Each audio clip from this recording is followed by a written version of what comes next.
Hello, everyone, and welcome to our usual Sunday talk within the Nine Sided Circle. I'm one of your two hosts, Nor Kyle, And I'm the other one of your two hosts, Mushtaq Ali. and we are very excited that you are here, especially today, because today we get to celebrate reaching that 1,000 subscribers that we've been banging on about for how long Months. now? Months. We've reached our goal. We're very excited, and thank you to everyone who helped us get here. It means a lot, and we hope you'll stick around, continue to watch videos, continue to participate with us, whether that's in the comments, liking our videos, joining us here on the live calls via Zoom. This is awesome, and we are so happy to be able to say that we've reached this milestone. And yeah, what have we learned, Pushtalk, from reaching this milestone? We have learned that they no longer let us choose advertisers who we don't want, but we Yeah, have also learned that now we can force them to place all ads at the end of the video, which is what we're going to do. yeah. So So you can watch the whole video. There is not going to be any interruptions. There's not going to be any ads in the front. It's just going to be at the end where it will not hurt our feelings if you turn the video off at that point. yeah. So we did not have the number of options that we expected that we were going to have once we got into the YouTube partnership program. So we're doing the best we have with the tools that we've been given. And thankfully, this is one of those things that we have this capacity to make sure that the videos are much less, the ads rather, are much less intrusive. And, you know, we're satisfied with that for now. And Yeah, thank you because for I'm hanging in there. hoping that nobody bothers to watch them. Yeah, exactly. So that's where we're at. Do we have any other announcements, Mushtaq? Um, Great things are coming. That's my Yeah. announcement. Yeah. Yes. All right. So I guess we can get started then. But of course, please continue to comment if you have questions and ideas or questions that you share in response to our discussions during the video. And of course, you can like our videos if you enjoy them. You can dislike if that's your true feel, but we're hoping you'll say something nice. And subscribe, of course. Yeah. Of And if you course. decide that you dislike our video, please tell us why in the comments. I would Yeah. love to know. Constructive criticism. Yes, Yeah. please. Constructive criticism, please. So, with that said, I guess we can get started now. We are returning to our discussion of practices today within the fourth way tradition, but also going beyond that into history. And we'll discuss that further as we go on. But we're going to be talking about the stop practice. And this is something that is hard to learn how to facilitate, but it's important for a teacher to do so because it is such an effective tool for the students who are experiencing this practice on the learner's end. So let's talk more about that, Mushtaq. All right. So, one of the things that we're going to do is I'm going to put a video link in the description down below so that, and probably up here somewhere as well, uh, of a clip from the movie Meetings with Remarkable Men that shows the stop exercise. Um, so you can see how most people understand it. Um, and the stop exercise is interesting because it's one of the ones that Gurdjieff students and people who study him have been fascinated by. Uh, it He almost undoubtedly got it from the Yesevi when he was spending a couple of years at one of their tekkes. This is not my idea, though I totally buy into it. This is J.G. Bennett's idea. As a matter of fact, I can read to you because I've got all of these notes Yeah, prepared. so for those who Uh, don't know, what do we need to know about what Yesevi means and what tekke means? Yesevi is refers to the line of teaching from Ahmed Yesevi, the third inheritor from Yusuf Hamadani, who was the sort of founder of the Khojagan back about 1,000 years ago.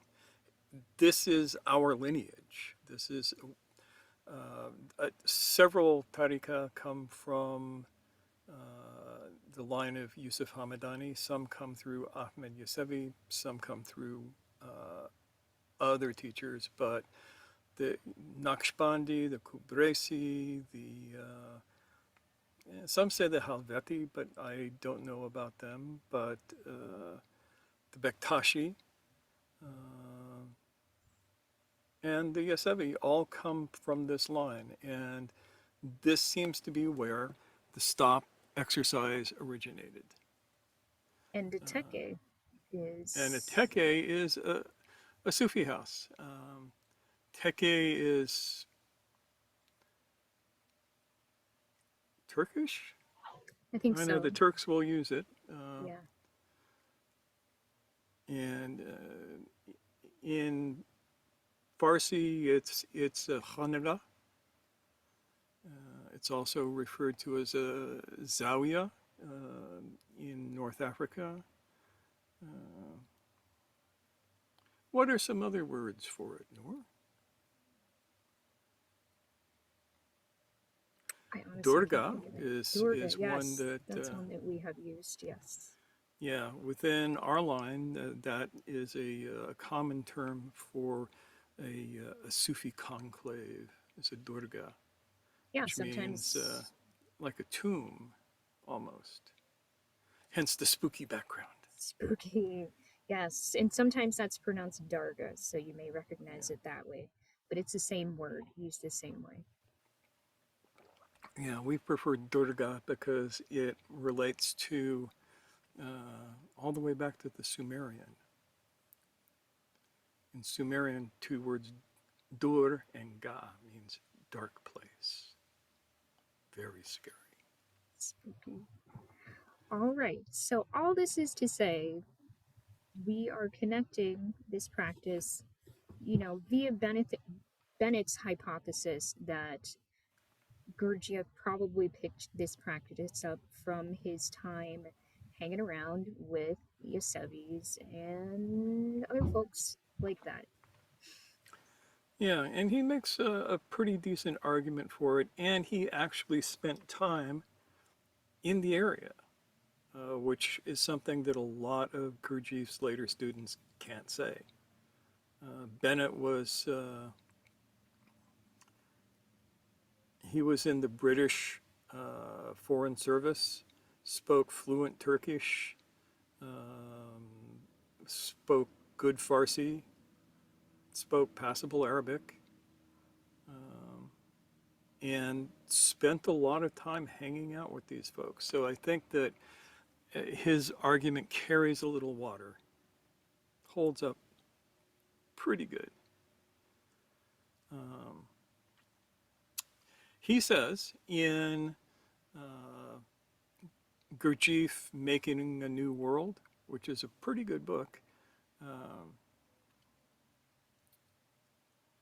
Gurdjieff entered upon the fourth phase of his search, which was now directed to understanding the secrets of the human psyche. He says that he went to a certain dervish monastery situated in Central Asia, which is the Yesevi turf, where he spent 2 years in study of the laws of hypnotism and suggestion and other features of the human unconscious.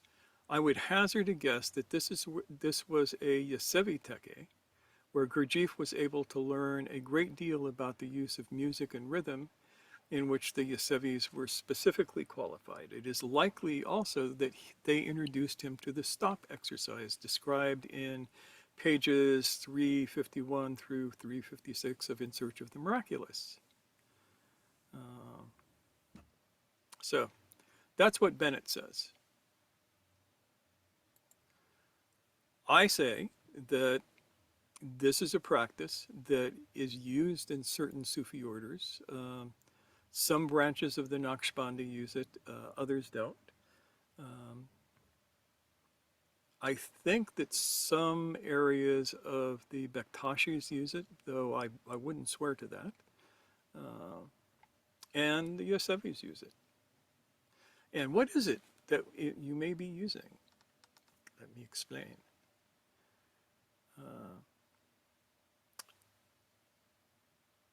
People became familiar with it by watching Gurdjieff's dances. When he would put on performances, one of the things that he would do is do the stop exercise in the dance. So the dancers would be moving along, doing all of their weird things, and he at some point would yell out, "Stop." And they would freeze in whatever position they were in.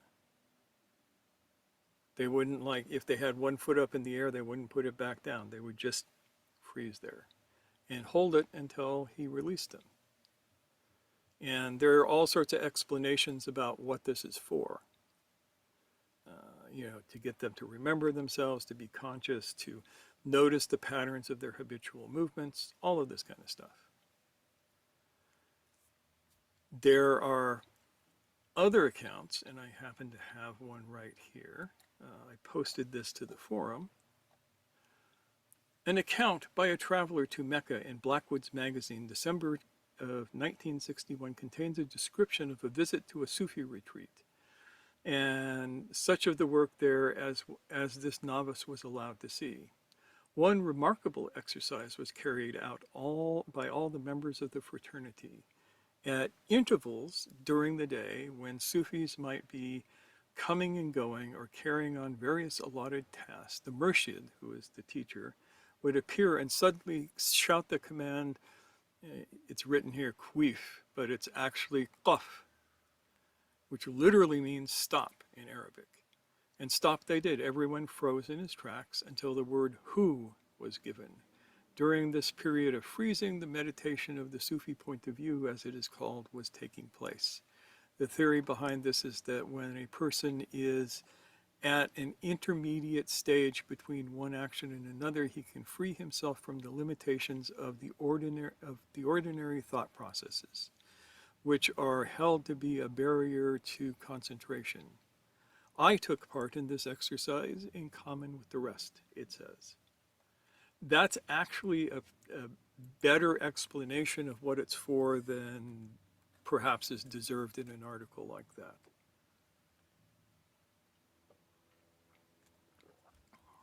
So, here you are, you're in a Sufi house, and you're doing things. And the teacher comes in and shouts either qaf, which is the Arabic word for stop, or dur, which is the Turkish word for stop. More often you would hear the Turkish word than the Arabic word. In which place, at which point you freeze. And whatever you're doing, you're about to put food in your mouth, you're holding the fork here. You're about to start painting, you're holding the brush, and you don't care if the paint is dripping on the floor, you just hold the position. Until the teacher says, who, which is third person singular, usually translated as him or he. Make sense so far? Give a thumbs up if you're able to follow along so far. Yeah. Good. Okay.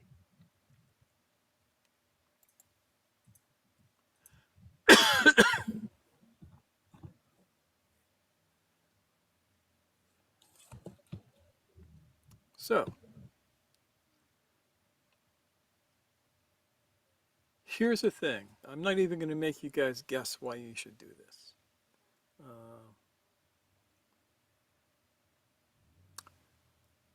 A habit is 1 unit of behavior.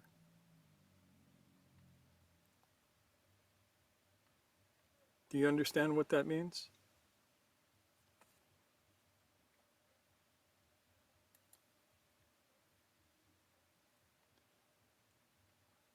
Somebody explain it to me. 1 unit of behavior. What does that mean?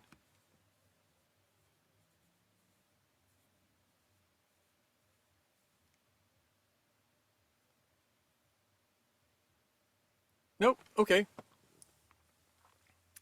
From the triggering of a habitual action to its end, it's 1 unit of behavior, and it's done unconsciously.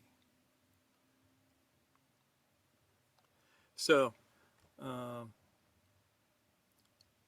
back in the days when people smoked cigarettes, cigarette smoking was a habit, and it was very unconscious. And from the trigger point where a person decided that they wanted a cigarette, you would go through this habit of taking out your pack, taking out the cigarette, putting it in your mouth, getting your lighter or your match, lighting the cigarette, and taking a hit. And that would be 1 unit of behavior. Now, if you interrupt that unit of behavior, and this is true of any habit, if you interrupt that unit of behavior, preferably right at the trigger point, you create a window of the person's mind not knowing what to do. It takes whole tenths of a second to figure out how to get reset from that. Now, if you were an Ericksonian hypnotist, you would use that to drop somebody into a trance. Um, In which that's case, yeah, it would be that was called a it pattern would be interrupt, a right? pattern interruption. Yeah, Yeah. and I've seen some pretty good hypnotists do exactly that. Somebody's in the process of putting the cigarette towards their mouth, and they just reach out and take it. And then, as the person is going, "What the heck?" the hypnotist goes, "Well, if it's easier for you to just close your eyes and let yourself drop deeply into a trance right now than it is to figure out what just happened, that's all right. And you can just do that." And people, if you're congruent, will just go, you know, just be out there. That's because you're already asleep when you're doing the habit. So the stop exercise is designed to do that kind of pattern interruption. But rather than putting you into a trance, it's designed to awaken you from the trance of your habitual action or of your habitual movement. One of the places that Gurdjieff used this was in his dances. And the trick that he didn't necessarily tell everybody was that when he was watching for the time to yell stop, he was looking for the in-between points, not at the start of a movement, not at the end of the movement, but somewhere in between the start and the end, where the person would be in their habitual pattern of movement. He would interrupt that. If you do the stop at the beginning or the end of the movement, it has very little value. You've got to catch people right in the middle. So And one yes, image that comes up for me is like, when we have a snack, we just sometimes mindlessly eat it, right? So getting the chip, pulling it out of the bag, heading towards your mouth, if it stops here and you're not able to finish that action, taking it towards your face, putting it in your mouth, chewing it up and swallowing it, that's going to be a point of frustration. That's going to give you something to really chew on. even more than a point of just frustration, before that happens, it's going to give you a window of what the heck is Yeah. going on. Instead of just you've interrupted that mindless assumption. So that's just, a very commonplace example of. Yeah. So the lowest level of this is while doing set movements. You give somebody an exercise that they move through, and you stop them in between the start and stop points of any given movement in the exercise. That is a very useful beginner's tool for this. The next level of it is to do it as in that second description where people are going around doing whatever they're doing and then being stopped in the middle of something. That requires more skill on the part of the teacher because they have to be able to sense when the right point is to stop people. Also, they have to be able to stop people in such a way that it is safe for them to stop. So you don't yell stop when somebody is using a table saw and sawing through wood or something like that, uh, or has an acetylene torch in their hand and they're about to cut metal, or anything scary like that. You don't call the stop at that point.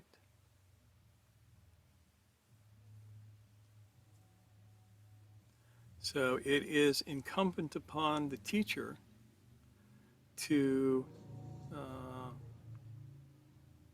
be awake enough to create the stop in such a way that everybody's safe and that it catches them between the beginning and the end of the action. Make sense? I think everybody's following along this way. Okay, good. Any questions before we go on? Or thoughts? Or thoughts? Or answers? If you have any answers, we'll take them.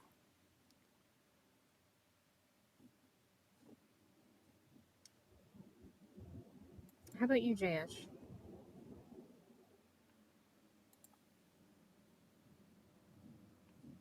I experience it like a flash of awakening. I'm just uh, getting awakened from the mechanicality of my uh, movement or my internal mind posture, and every time it helps. Like I was at sleep and I'm just awakened.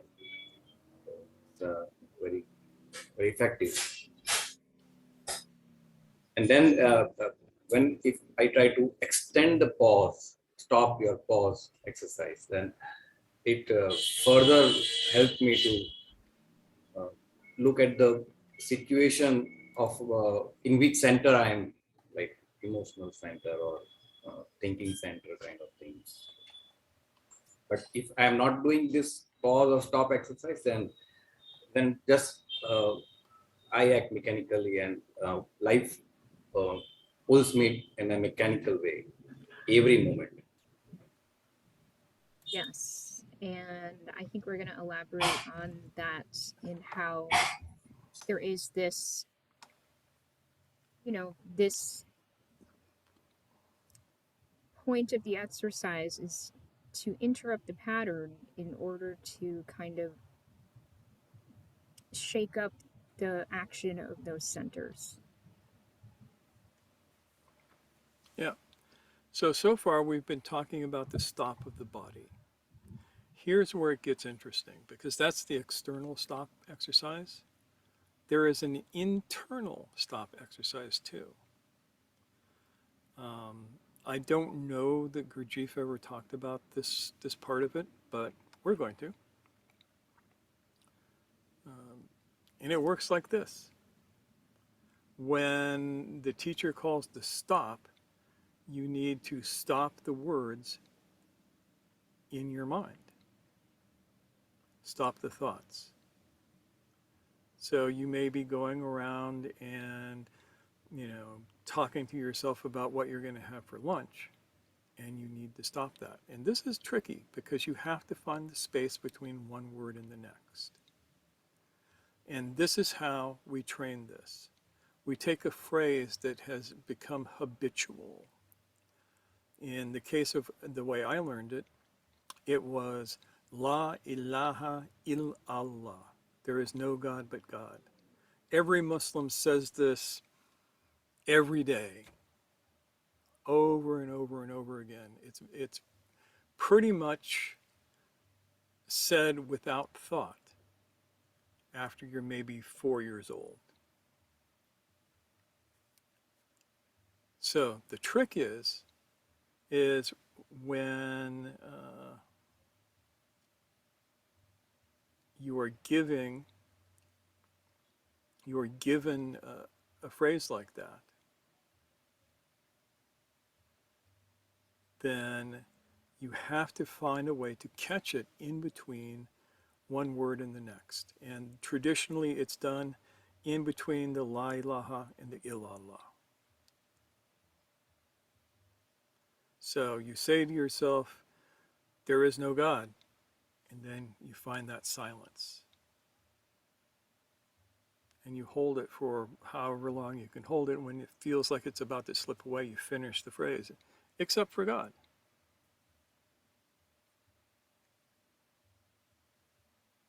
Does that make sense?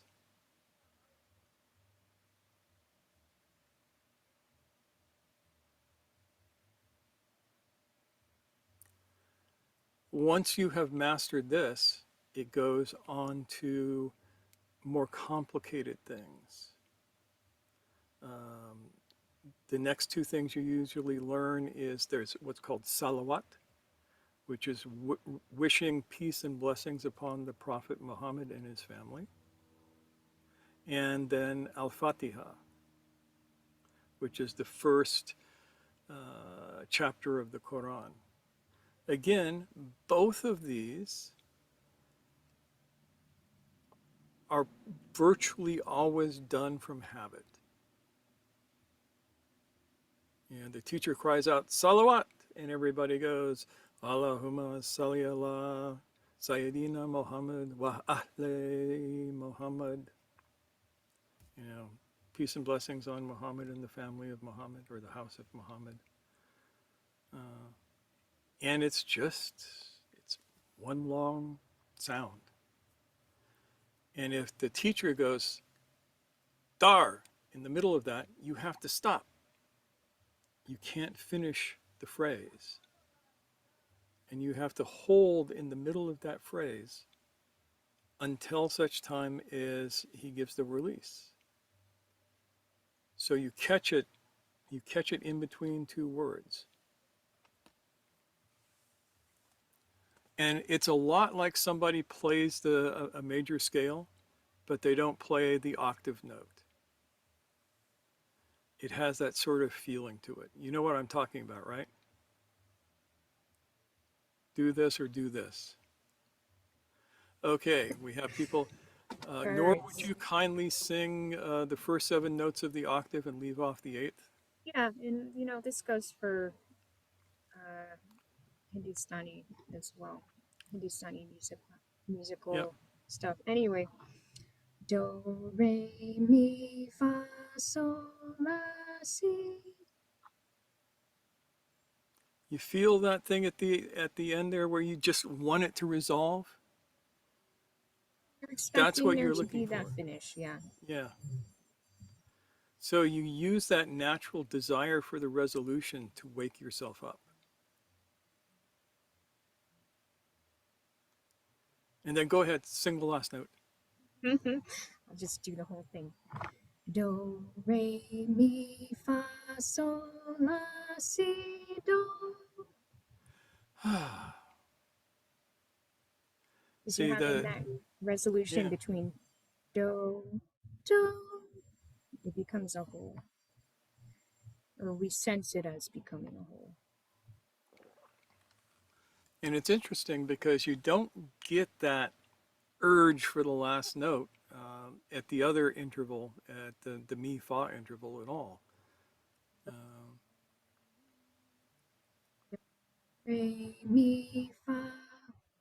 You might hit fa, but it depends. Yeah. Yeah, it's But not nearly as there isn't driving. that, yeah, that sense of an obvious lack of resolution. Yeah.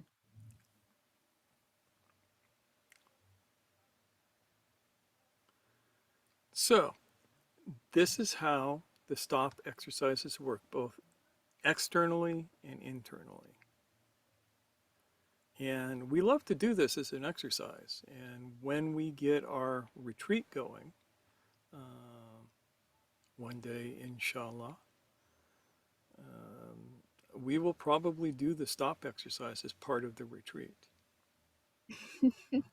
Yep. So we might have to practice on each other too then. Before then. Yeah, you never know. So, any questions on this so far?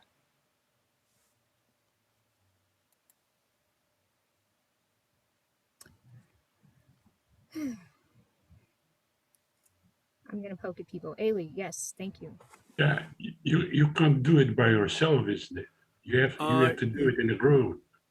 yes. That's an important component to Yeah, this. you cannot do the external stop exercise by yourself. You can do parts of the internal exercise by yourself once you've learned it. It's like I can begin to talk to myself in my head about something and notice it and stop it in the middle of a sentence and take that pause and draw it out. But that requires some practice. But yeah, this is group work. This is not something that you can just yell stop because you already know when it's going to happen, and surprise is an element. Yeah, Sometimes you can put an alarm or timer in the mobile phone, and when I'm lost in the activities, the timer goes off or alarm rings, and then I stop. Yeah, but then you're going to be listening for the timer. You know that the timer is there. So it's not quite as efficient because you want this to be a surprise. You want it to be, oh, stop. Oh my God, as opposed to that timer's going to go off any second. I set it for 5 minutes and it feels like it's been 4 minutes and 49 seconds right now. So get ready. yeah, you're bracing for it. I mean, Yeah. I've always thought about, and maybe you can speak to this, but like, how do you keep it fresh in a setting where this is part of the training? Um, you make sure that you always catch people off guard.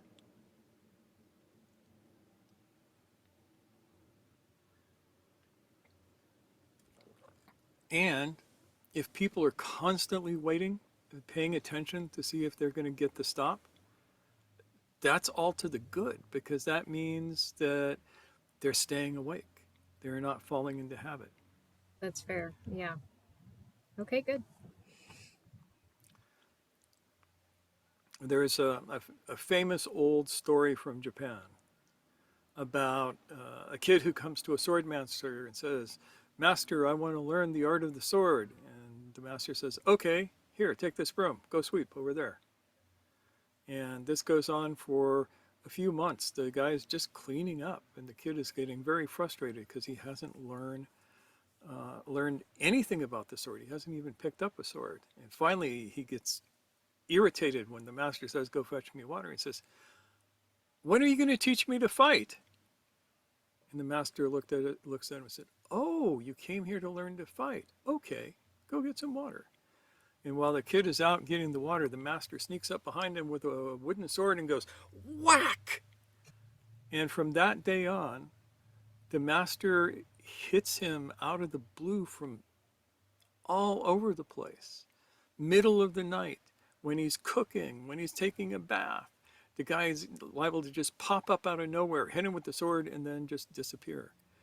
After a little while of this, the kid is so alert that the master leaps out and goes to hit him, and the kid has his broom, and he just deflects the sword with his broom and keeps on sweeping. Then the master says, okay, now you can learn the sword. So it can be like that with the stop exercise. If you are constantly attentive to what's going on, knowing that the stop could be called at any moment, you're not falling into habit. You're not falling asleep. You have to be attentive to the moment. And that becomes part of the exercise. Make sense? Yeah. And, you know, if somebody really wants to learn the sword and you're willing to pay me enough, I'll hang out and hit you with a stick from time to time. You'll become a great sword master, really.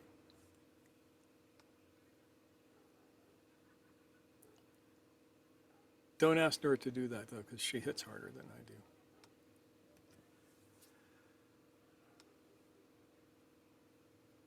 It's not Zainab. wrong. Yeah, Zainab.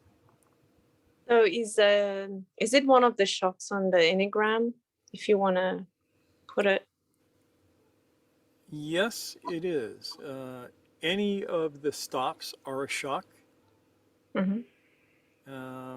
And they might be an enneagrammatic shock, a shock within a particular process, or it might be an awakening shock.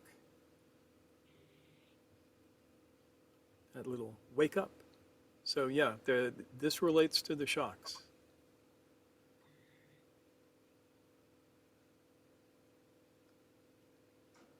Did you, Okay. sorry, just to clarify, did you mean like any of the shocks? Yeah, like the shock point as like Yeah. Okay, so a stop could be at any of the shock points. Okay, yeah.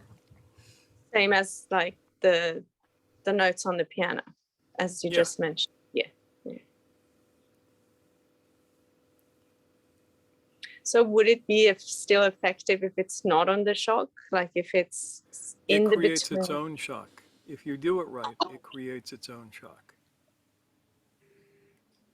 If nothing else, it's the entering shock, the 0-9 shock. Of its own process, perhaps. Yep, entering into a new process. Aaron says. Yes. Sorry, I didn't mean to interrupt, Zainab. Did you? No, go ahead. Okay.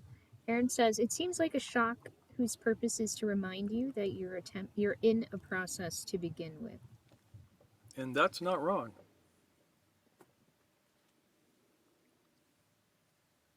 Thanks, Zainab. That was a good question. Oh, it sounds like we lost someone. Yeah, we lost the person whose audio could not kick in. Machine. Yeah, which is very, very sad. We don't even know who that person was. It's a mystery. Find out soon. All right. So, Aaron, thank you for that. All right. Where were we? We were telling people about how the stop is in fact a shock. Yes. Yep. And in one way, it's an entering shock. It's the shock at the 0 point of the Enneagram, starting the process of being awake. Yes. So to clarify, for those who have not come to this point with us, we are talking about the Enneagram of process, and we can attach a link to that to this video. Yeah, probably at the end of the video. You can learn more about that if this makes absolutely no sense to you. So,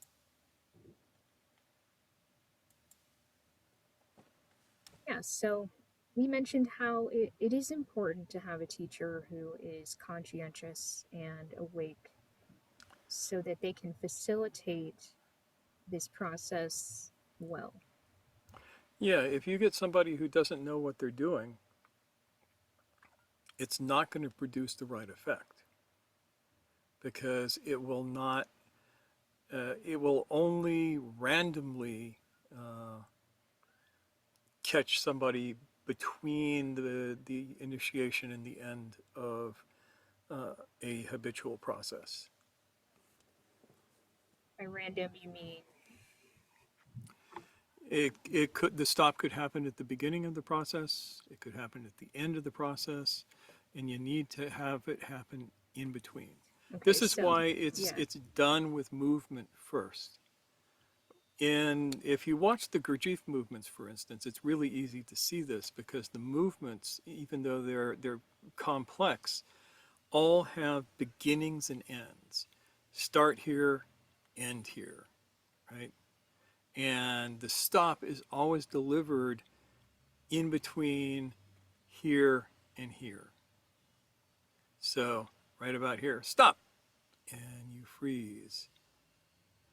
Because most movements that you learn, especially in a set piece dance like the Gurdjieff movements, become habitual. You can Even zone though, out while doing them. yeah, you Yeah. can zone out once you've learned them and you can go on autopilot. And they're supposed to break that, but human minds are really clever.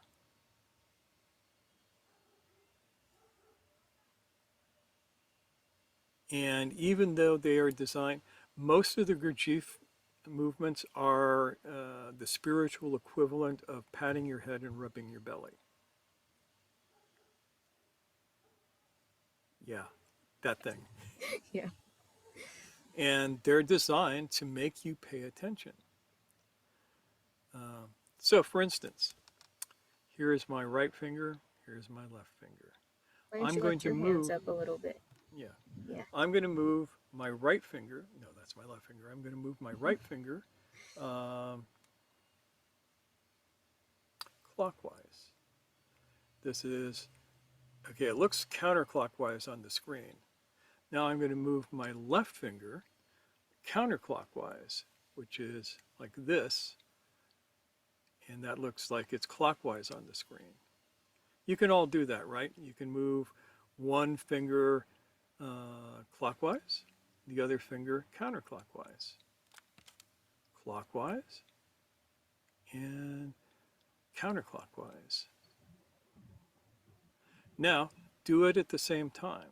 You'll be able to do this as long as your fingers are pointed forward. So I get this one going clockwise, and I get this one going counterclockwise, and it's pretty easy, Yeah. right? Now, point them at each other and move one clockwise and the other counterclockwise. So I move this finger clockwise, and I move this finger counterclockwise. And you notice how that's a little bit harder. So in this case, it's a matter of creating a position where your brain has to work hard to do the movement. But I will tell you, with about 3 days of practice, you'll be able to do this without thinking about it. So what starts out as something that's an extremely difficult practice, like, rubbing your chest and patting your head, right? Most people have a little trouble doing that until they figure out how to do it, and then it's easy. So, no matter how complex the movement, no matter how you move in 3 different directions at once, your mind can turn it into a habitual action. The stop exercise is designed to break that habituation, to force you out of that one unit of behavior and bring you back to consciousness. So an important thing to consider, we're, as you mentioned, we have the outer aspect of the practice, which is the physical stop. But underlying that, because we know that our body and our minds, and our emotions and all that, these are not separate things. They are all interconnected. So when you have a pattern interruption in the physical, it ripples, it's automatically affecting the emotional and the mental content as well, isn't it? Yes, So you're breaking patterns at every level through practices like this. exactly. And when you break the pattern, you have the possibility of being conscious, of being awake. And that's what you're looking for. That's how that becomes possible. Yeah. Yeah. Now, let's look at the inner practice. I want you to all find uh, a voice in your head that's talking. Look around in there, find the voice. The first thing that you notice is that the moment you look, the voices go away. It's so frustrating. So that's an interesting thing. When you're looking for those voices in your head, they become quiet because they don't want to get caught. So if you forget about that, but leave a little bit of attention, you're going to start talking to yourself about something at some point. And when you notice that you are, stop it between one word and the next and pull out that stop until it gets wider and wider and wider and longer and longer and longer. And you're just in that silence between the words.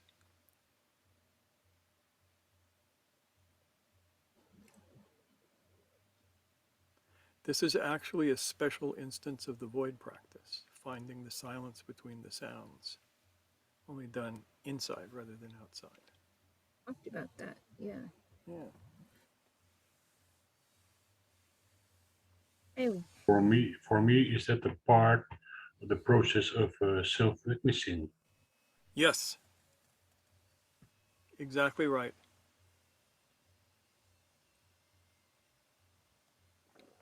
This is a way to trick people into self-witnessing. What I like to call sleight of mind.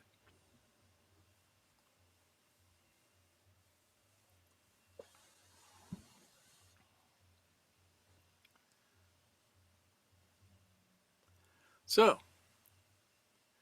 this is the practice. It's an old practice, mostly known in the West from Gurdjieff in his work and the work of his students. Um, and it has some interesting value. If you all wanted to work with this with groups of your friends, the best thing to do is to get a set of movements like the Gurdjieff movements that you all practice together with one person as the teacher in that moment who will pay attention and stop you in between one movement and the next. Not that I'm recommending that you do that, but that's how you would do it if you wanted to.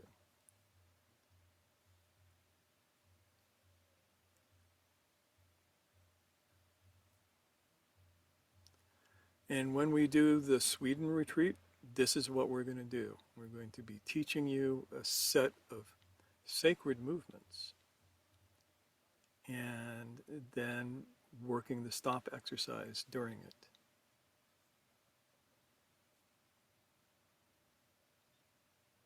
so yeah, it'll be a safe container where you won't be holding blow torches and running a table saw and other such But you things. might be swinging sticks at each other's heads. Yeah. Yep.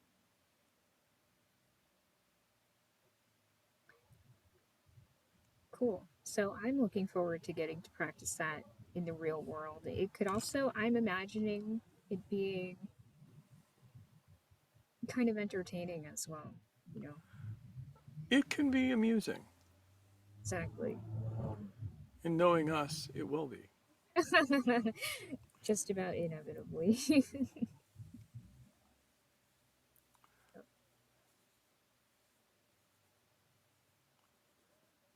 So that's pretty much what I have to say about the stop exercise. It's simple, it's quick. Yeah. Did you say you had a video? I don't know if you wanted to show it now or just link No, to I'm it. just going to put the Yeah. link in because I don't want to get any hassle with Right. Copyright somebody infringement. claiming copyrighted material and all of that kind of stuff. I'm just going to put up the link and let people Yeah. Makes watch it or perfect not. sense. Yeah. Yep. Okay. Well, I don't think I have anything to add either. Does anybody have any further questions or things they want to share about this? Levita, where are you? I know I Olivia. saw you. She's here. She's just She's hanging here. out. Yes, I'm here. Okay. Any thoughts? I'm in between thoughts. Okay, that's good. That's a good answer. For interrupting some patterns there. She's trying to And interrupt our patterns. yeah, yes, there's that. Jonathan, are you able to chime in? I know he is potentially off on the water or something wild and crazy. Yeah. Out wrangling manatees or whatever one does in Florida. Yeah, unfortunately, we're not able to hear him. Hopefully, he can hear us though. Yep. Sorry, Jonathan. Definitely, you can leave a comment since you always have good stuff to share. Right. So, pretty much heard from everyone. So, yeah, I mean, I think this is kind of simple today, you know? Yeah, it is. And since we've been doing these really long ones, um, the only thing that I will say, besides what I've already said, is if you are working with some group that does the stop exercise, then the teacher starts talking to you when you are stopped. You might want to pay attention to what's actually going on because that's an iffy practice. Okay, so, you know, we have spent the past couple weeks talking about the misuse of practices. So, I do think it's a little bit important to touch on that. Yeah, What should we say about that? we should say that that is a because of the break in the habitual pattern that it makes. You can insert programming if you know what the Yeah. hell you're doing.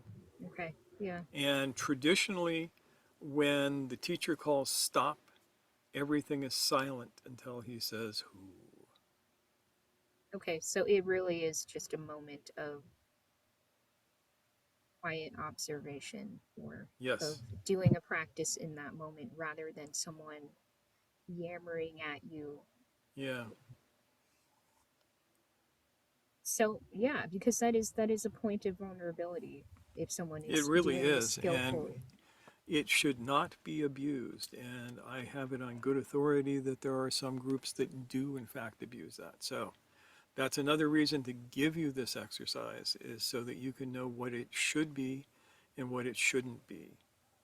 It should be, I love saying should, it should be a stop with silence that gives you a chance to be awake and to find yourself, to feel yourself, to remember yourself without anybody attempting to give you any programming in that moment of self reflection.